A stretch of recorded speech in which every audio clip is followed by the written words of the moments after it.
You can All start. right, boys. Welcome to chapter 12. This is the era of good feelings.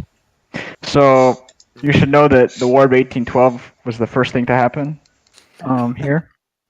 It was very divided. America was divided, and it was militarily unprepared for this. But at the end, a spirit of nationalism emerged, and that marks the beginning of the era of good feelings. And we'll learn all about that. So the first important thing that you need to know about the war is there was a failed attempt to invade Canada. So before that, the regular army was not prepared, and it was supplemented by militias. So states had militias and stuff, and the regular federal army was supported very much by militias, and there was poor leadership. Canada was a strong, important battleground for America because British troops were weakest there. And this is between America and Britain, by the way, this whole war. So the Americans ultimately failed to invade Canada because of a bad strategy. What they should have done was attacked this one city. I don't know. It doesn't matter. Montreal. Montreal, yeah. But instead they attacked Detroit, Niagara, and Lake Champlain. That was dumb because they had too few troops in each area to successfully take over. So they failed their invasion of Canada because of that. Early in the war, British and Canadians captured Michilimackinac, which controls the upper Great Lakes and Indian areas. And that's important later, but just know that the British gained control of the Indian areas and as well as the upper Great Lakes. So the American Navy was surprisingly successful. It was led by Oliver Hazard Perry, and it was compared to the Army, they did better, and they were actually surprisingly successful against the British. Remember, the British were the strongest Navy at the time, and they did pretty well against them. So that's good. Can I add one thing to that? Yeah. They were good because Navy was like fuck Britain because they impressed our soldiers. And Yeah. then Navy, U.S. Navy was like go fuck yourself.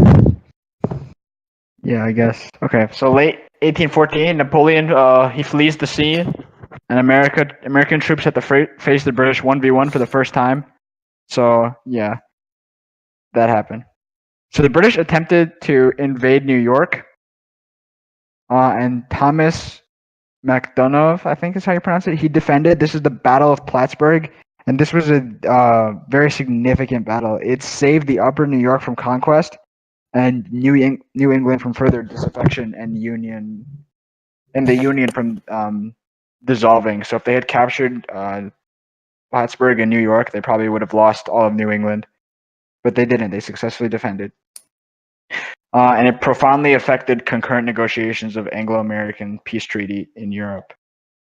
So next, Washington, D.C. got burned down, the Capitol and the White House significantly. And they landed in the Chesapeake Bay area, and then they moved to D.C. and they set fire to buildings. Militiamen fled in terror. These were known as the Bladensburg Races. Fort McHenry, very significant, was attacked. This was in Baltimore, Maryland. And the Americans successfully defended. And this is very important because not only was it a big battle, but Francis Scott Key observed and he wrote the Star Spangled Banner, which is the national anthem. So Nathan is going to sing the national anthem for us right now. Let me look up lyrics. You don't know the fucking lyrics? No, Alright, Nathan, I'm running never off to mind. sleep. Lyrics, you fake ass American. Jaden, unmute and you're going to sing the national anthem. I want to hear an Asian perspective. Yikes. Alright, everyone, please just remember, Hitler swaggers silly. into Paris. He what into Paris? Hitler Swaggers. swaggers into Paris. Waggers. Oh, What year was this? This was eventually. Oh yeah, just so you guys know, I read the last chapter of the textbook. I'm gonna spoil it all for you. America dies. Oh man. well, America. Yeah. What's the point of this class anymore then? Yeah, I don't know, but America dies. Anyways. So Fort McHenry was attacked, Star Spangled Banner. Andrew Jackson commanded Americans during the Battle of New Orleans. This is probably the most significant battle that you should know about. So what happened was the British suffered their worst defeat of the entire war here due to a frontal assault. What happened was they tried to go in, but Americans were like entrenched and defended. So they lost very few people compared to Britain. And It the was Treaty like of Ghent. 2000 to 70 in Yeah. 30 minutes. Yes, and the Treaty of Ghent actually ended the war 2 weeks before the battle. But I thought that's pretty funny. And the America's USA slow. fought for the reason why is probably they just didn't hear about it or they Yeah. didn't care. Yeah. So the USA fought for honor as much as material gain here. And the victory of New Orleans made Andrew Jackson a national hero because of how badly he won, how greatly the British failed. So the Royal Navy blockaded American ports along the coast as a sort of fuck you, and their economy was crippled, and customs revenues were in place, and the Treasury couldn't match their maturing obligations. But as a result of the blockades, know that American manufacturing was stimulated, and it began to grow, and America became further self-sufficient and more independent. And that's why it's known as the Second War for Independence, because of how manufacturing Economically came in. independent. Yeah, they became much better off. So It also showed that we should be respected. And that's yeah, but that's that was later. One of the, yeah, We'll that's talk one of about the that more outcomes later. of the war. America was So Treaty of Ghent. So basically what happened was this was what ended the war. And it was a stalemate.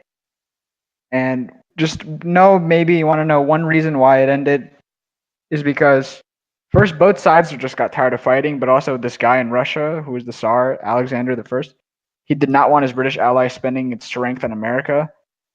So what happened was John Quincy Adams, who is a god at foreign policy, by the way, he becomes the Secretary of State later on.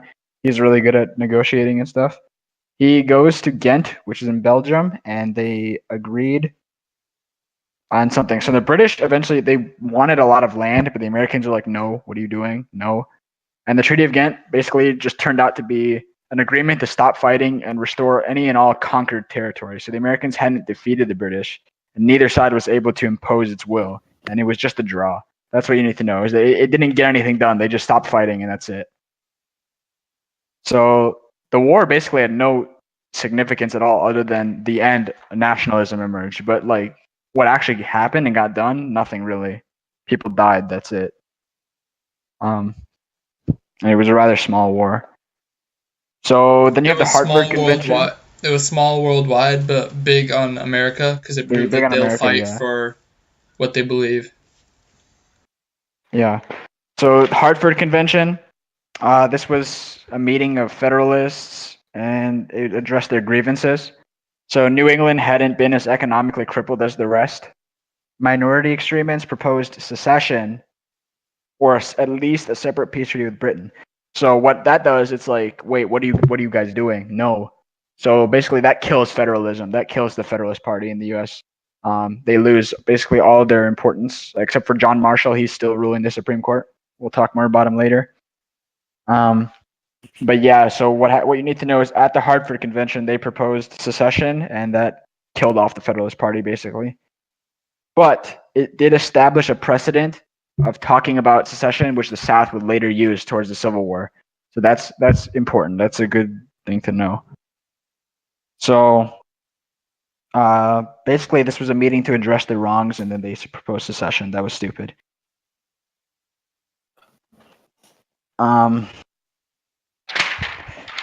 Just some other small things to know. They proposed an amendment requiring a 2/3 vote in Congress for imposing an embargo or declaring war. And they wanted to remove the 3/5 compromise, so that way blacks just weren't counted at all. And then they wanted to limit the president to have one term and remove the Virginia dynasty, which was basically every single president had been from Virginia. They wanted to just make it so no president can, like, no one can be president from the same state twice in a row. So somebody from Virginia is president, the next guy can't be from Virginia, which is honestly racist in my opinion. I think it's just stupid. I think it's racist. All right. So the War of 1812 was small, but it had a huge impact in the United States. Other nations began to respect America's fighting power because they just defeated Britain twice. Federalist Party faded to irrelevance as a result of the Hartford Convention, Andrew Jackson and William Henry Harrison emerged as national heroes. Both hated Indians. That's important. Indians had been abandoned by the British friends. Remember, Britain had controlled what? No, because remember, the North didn't want them to count slaves.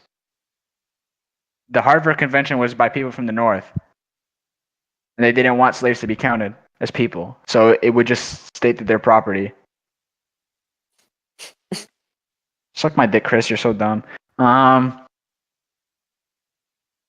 Okay, so remember when I said Britain gained control of Great Lakes and Indians? Yeah, well now that the British were defeated, they were left on their own, the Indians. And through a series of treaties, basically they gave up their land north of the Ohio River. So the Ohio River Valley was now owned by the United States.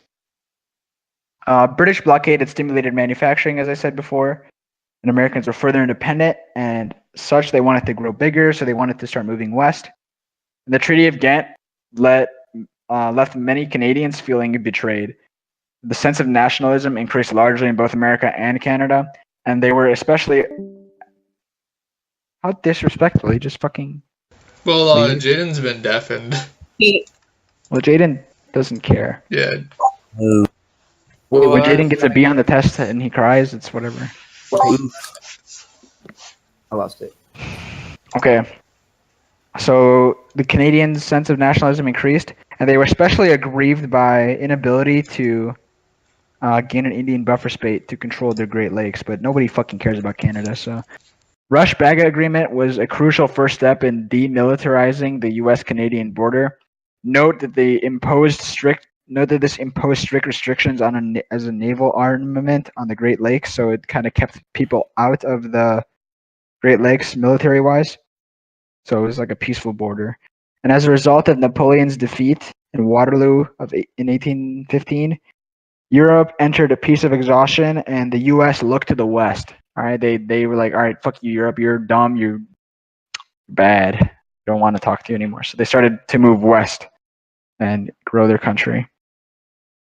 So America emerged from the war with a sense of nationalism and real unity. So that's important. They start to feel unified truly for the first time. A new mood had manifested itself in literature. Textbooks, for example, were written in America. A popular magazine called the North American Review was first example of American literature in Boston. So just know the name of that, North American Review.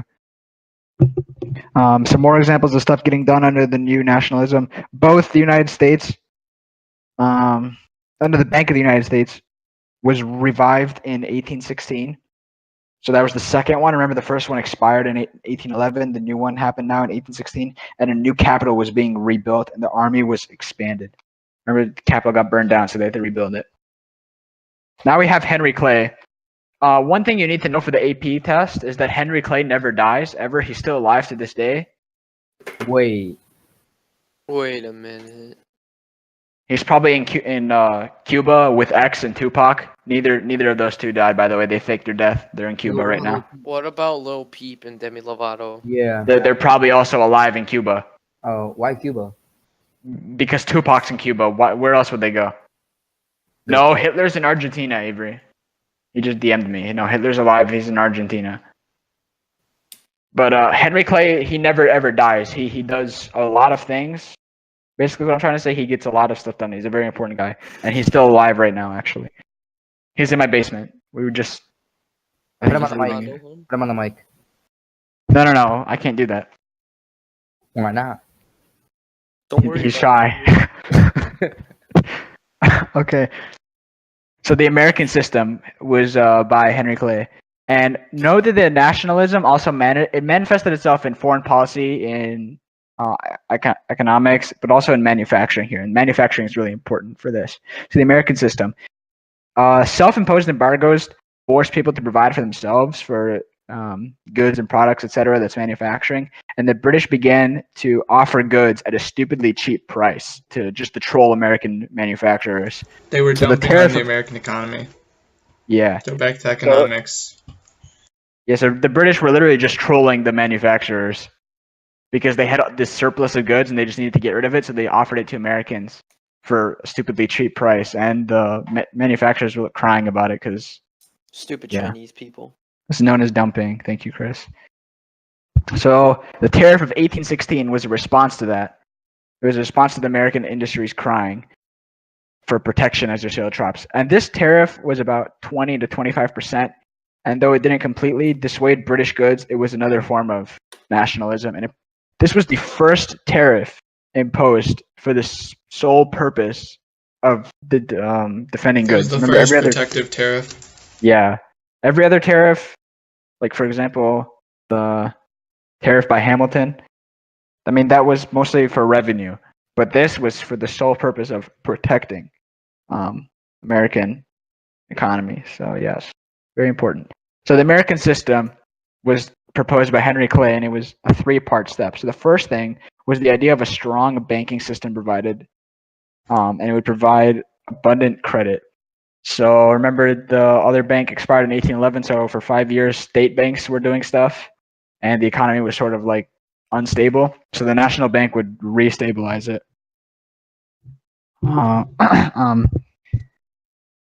So that the national bank was the first step. The second step was a protective tariff, which would result in the stimulation of manufacturing, and the revenue from manufacturing and stuff will pay for part three.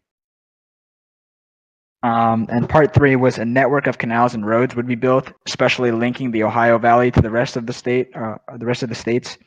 And the developed East could provide materials to the West, and eventually the West to the East, which would ultimately bound together the Union economically and politically. So an outcry for improved transportation supported the idea of the American system. The West particularly had very shitty roads, and they needed better ones.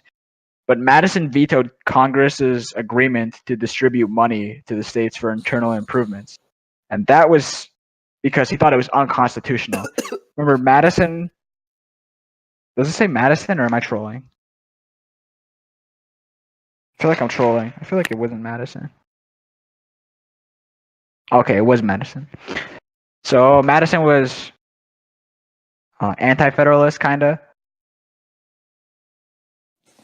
Remember, anti-federalists were strict interpretation, and they said the Constitution did not specifically allow federal government to give money for this reason. So he vetoed it because it's unconstitutional. But that's not really his job. He's not the Supreme Court. So, oh yeah, Madison. Okay, so he believed in strict interpretation. Do you know that you can vape that?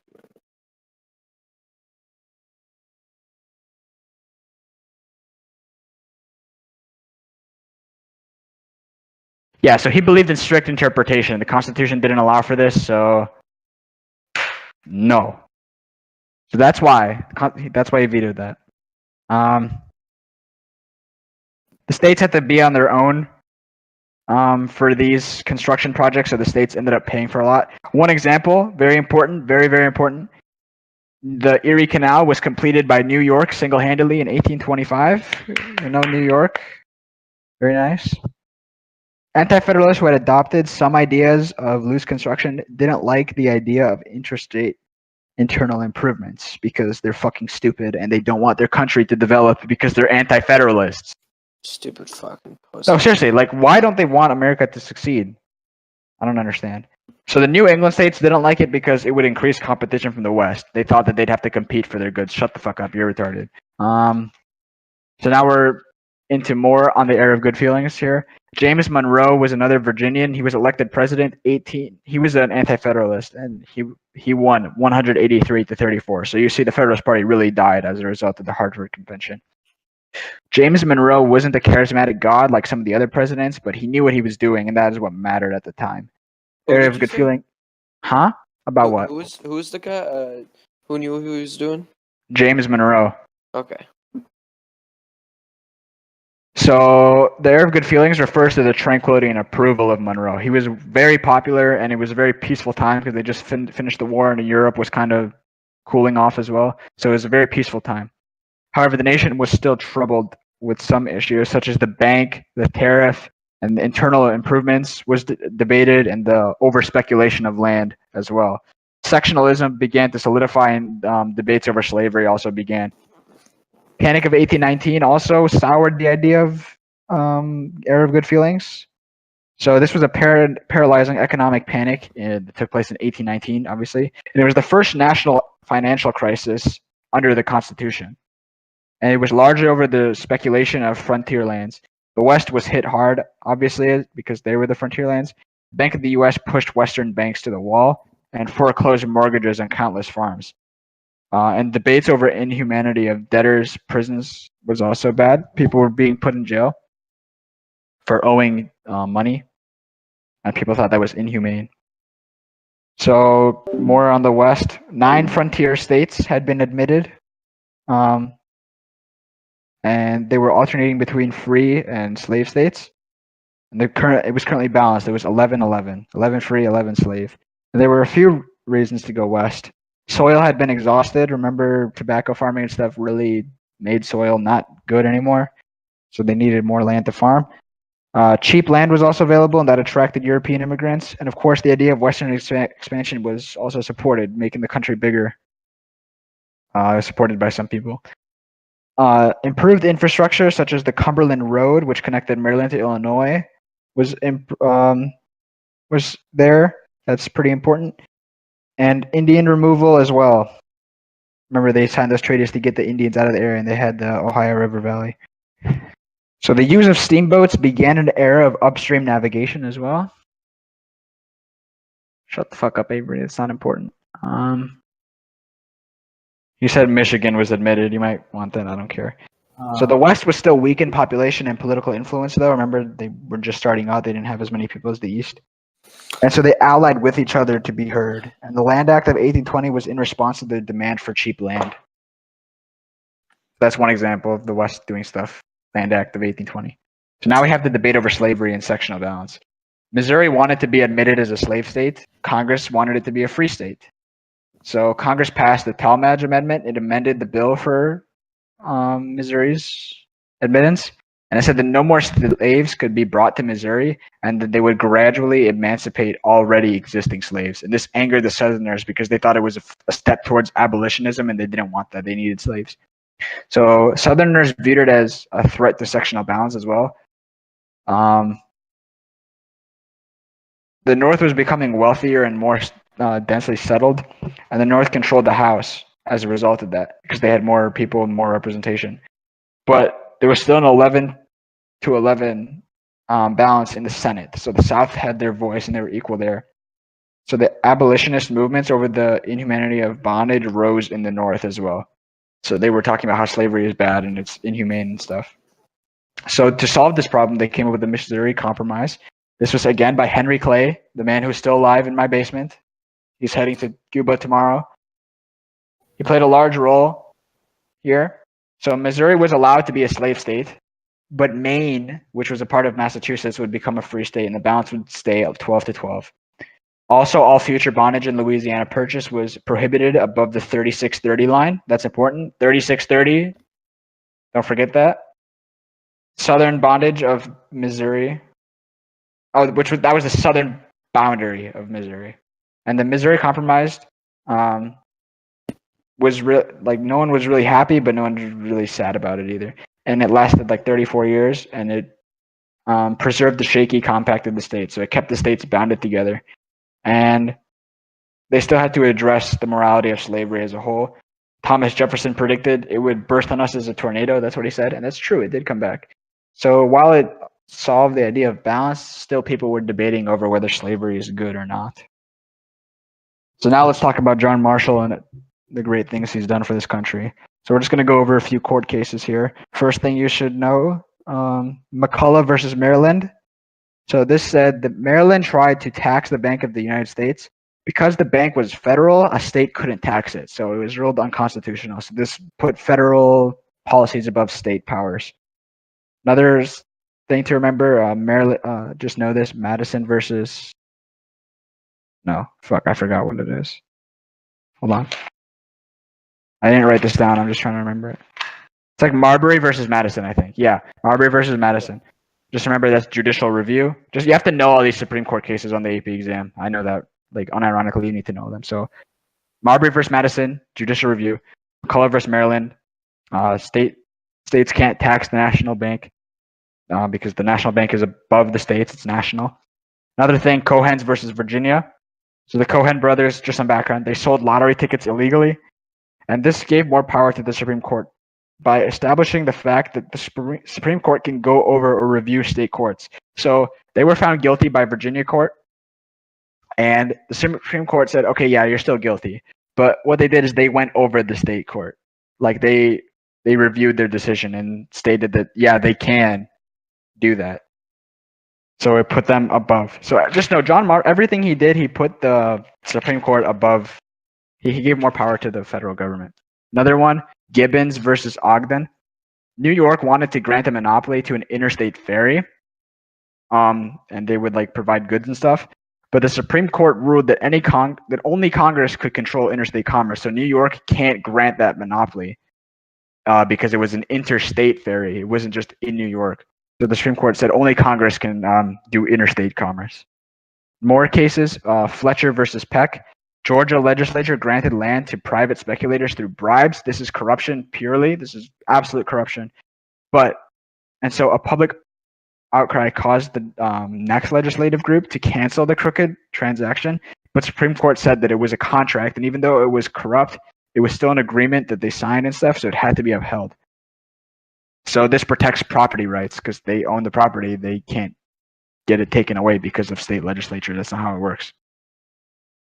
Dartmouth College, similar to this, Dartmouth College versus Woodward. So Dartmouth was chartered in 1769 by King George, but New Hampshire wanted to change that charter, and the Supreme Court ruled that state governments can't rule over corporations' properties. So the good side is that less power to government over private corporations and property, but the bad side is they can't control corporations that can get out of control if they need to. So there's a good side and a bad side to that. Almost done here. So shaping Oregon and acquiring Florida. So foreign policy is where we start to see a lot of changes in. This was also shaped by nationalism. And remember, John Quincy Adams is a god at foreign policy. Know that John Adams, the original one, the crusty one, he's also frosty. That'll be on your test tomorrow. He's frosty and he's crusty. Wait, who's Frosty? John Adams. John Adams is Frosty. Okay. And he's crusty. All right, and now his son, John Quincy Adams. He's the foreign policy god. So the Anglo-American Convention permitted Americans to share fisheries with Canadians in Newfoundland. Also set northern boundary of Louisiana, and it also allowed for a 10-year joint occupation of Oregon. I don't know how to pronounce that. Revolutionaries in Latin America forced the Spanish to give up Florida to the Americas because they needed to send more troops down there to control them, and they just didn't have enough to uphold Florida. So Andrew Jackson went overboard to gain Florida. You know, he assassinated a bunch of people. He really did things that he wasn't supposed to do. He hung people. He used too much force, and he was supposed to be punished for that, but they were like, nah, let's not punish him because he did good. He got Florida, so whatever. So the Florida Purchase, also known as the Adams-Onis Treaty, basically Spain ceded Florida and some land in Oregon to America. So they gained land, and then know that Spain gained some land too. America gave up parts in Texas to Spain. And about Texas, so the Louisiana Purchase, they bought all that land, and people were debating whether or not parts of Texas was included. So America's just like, all right, Texas wasn't included. You can have Texas. So more on foreign policy. European countries bounded together in a monarchical protective association. So the world must be safe from democracy is what they said. They wanted monarchies and power like that. So crown despots suppressed revolts with force. Americans were naturally sympathetic with the revolutionaries because Americans had once been a revolutionary force. And if they were alone in democratic beliefs, other countries would attack them, they thought too. So Russians pushing into Alaska and down into California had already showed some monarchical power in NA. And the Russians had set up trading posts in San Francisco, in the San Francisco Bay, and people believed that the Russians were trying to cut off America from California. Basically, that Russia was trying to colonize North America. And the Monroe Doctrine states the following. So the British wanted America to prevent them from gaining Spanish lands in the Caribbean, because that would jeopardize British possessions there. So Adams knew that this was not only going to hamper American expansion, but it was also unnecessary to ally with Britain here. So he just decided, nope, we're not going to do that. So the Monroe Doctrine, which was largely written by John Quincy Adams, warned European powers to not intervene in American affairs, and then America would stay out of European affairs too. So this initially was directed to the Russians, but then it was a worldwide thing. And basically what it said is, don't colonize in the Americas. We're done here. We have our land. South America's been colonized too. Stop colonizing here. It's over. And this pissed off people because they're like, America, you suck. You have like no army. What are you going to do to stop us? But for some reason, they still couldn't take over. They didn't have military power. They just they said, okay, we'll stay out, kind of. And Britain wanted to get in with this and kind of like joint agreement with America, but America's like, no, fuck you. We're not doing this. Stop kissing my ass. So the monarchs were angered by this doctrine, like I just said. And this was more for security and self-defense for America, not for the other countries. Remember, Monroe said, stay out of North America and South America, but it's really, he just cared about the United States. And this was truly just nationalism fortified, and it further supported the illusion of isolationism. And that's the chapter. So, questions? Let's do the review questions. Okay.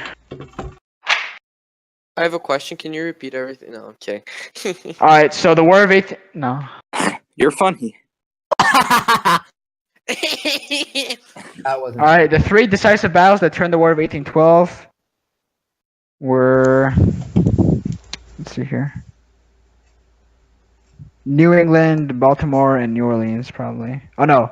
New Orleans, New York. So E. Yeah. Wait. Why? New Orleans was It's defended not- by. Let me find the. I know But the Washington, Battle of New Orleans they was burned after it the down War of in 1812. Thank you, Shahir. but Battle of New Orleans was after. New Orleans was after the war. Yes. But they didn't. yeah, that was after the war. Why would that? Wait, no, it is E. Yeah, I'm sure. Hit or miss. I bet It they can't- never okay. miss. Huh? A was Huh. a failed attack. Yup. B never happened. C, Erie wasn't involved. Erie was. D. Baltimore. I mean, and New England. Wait, did anything? No, Washington was burned. There wasn't a battle. But I mean, that's like.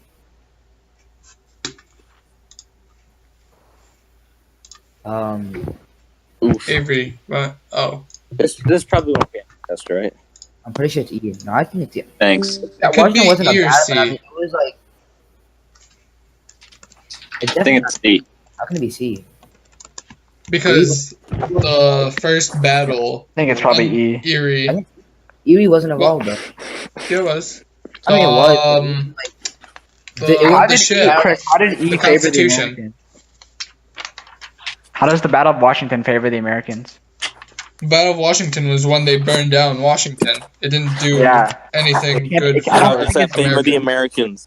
Americans? So it'd be C. Yes. It's D. How is it D? What the fuck? What battle at Erie are you talking about? Yeah, what? Lake Great Lakes. Really? Yeah, it was when the Americans. Let me took grab my notes. Where the battle. I'll be Tracer. Shut Navy's up. Jason. first victory. I'm already Tracer. Shut up. Navy's first victory was with Oliver Perry. He captured a full British fleet on Lake Erie. This was under the first section, onto Canada over land and lakes. Oh, didn't read that, so I guess it's C. Good name. Number 2. So I'm saying Battle of New Orleans. it's C. It's number 2 is B for sure. Dante, I stopped people from posting in chat. Yeah. Because it's distracting. during Wait, lecture. why is it not A for number 2? Because that's just how it be sometimes. Not true. Oh, how would B? Ah, Oh, 2 is B. That's what I said. that's. Yeah. Oh yeah. It's B.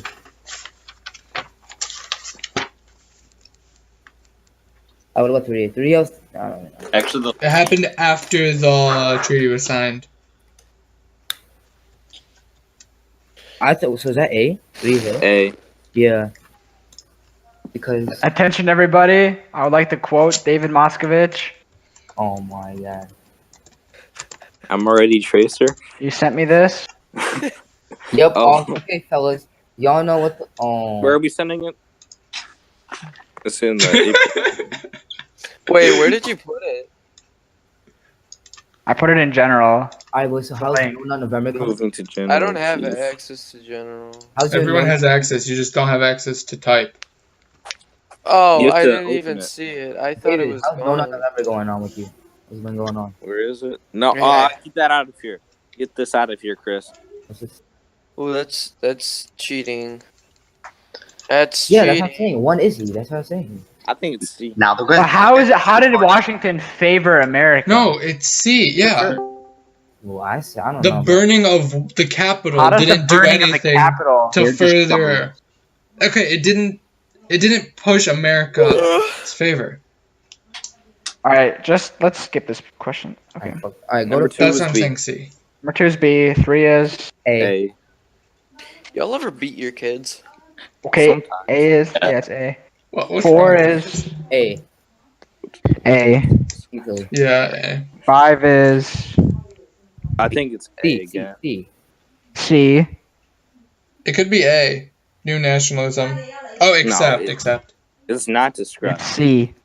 Yeah, It they is go back described. to protect the Great Lakes. What? That makes no sense. Yeah, because they signed treaty making or limiting Yeah. everything on the Canadian 6 American border. is Are we still on 3? Six is Six. C. Nope. E.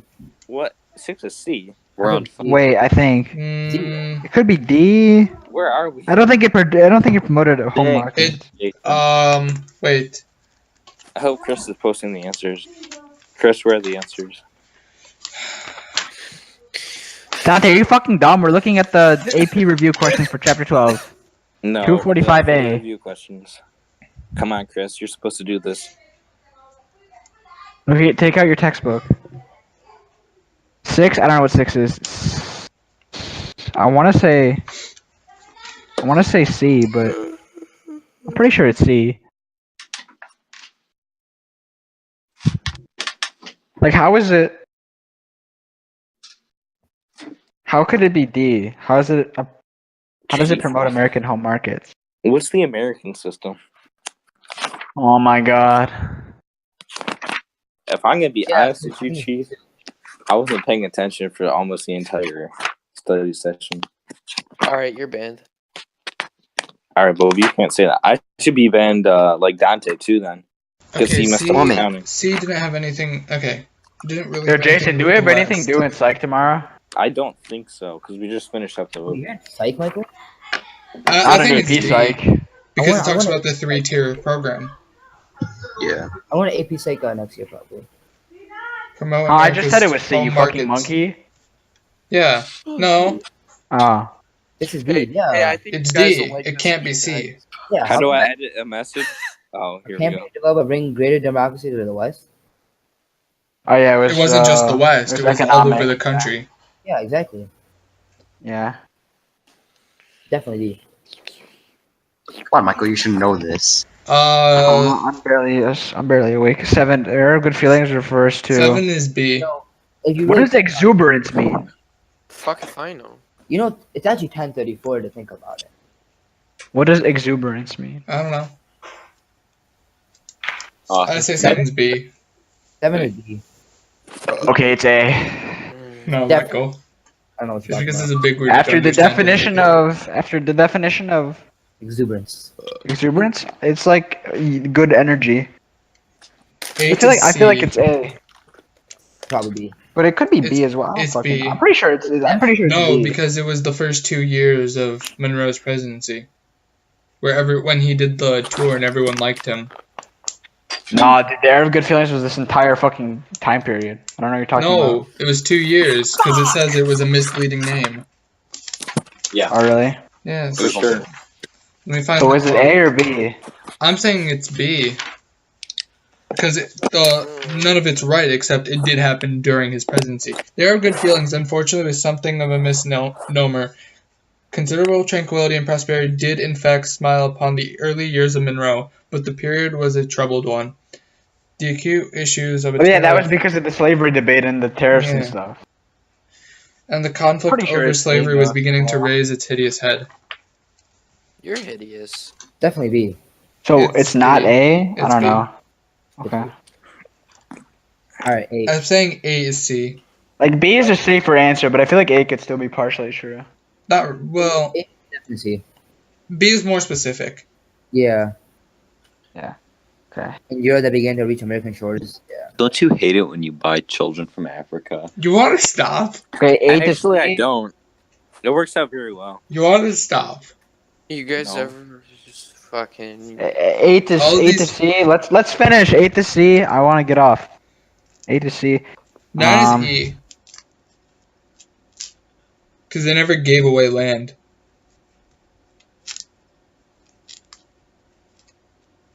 Yeah, it's E. Okay. 9 is E. 10 is. I'll be Tracer. I'm already Tracer. Stop. I'm saying E for this one too. Can Yeah, I be it's E. Hanzo? 11 is. If anyone ever quotes that Overwatch song again, you get banned without warning. Just in case you want to know. It was the Russian expansion beyond Alaska Sea. 14 is A, guaranteed.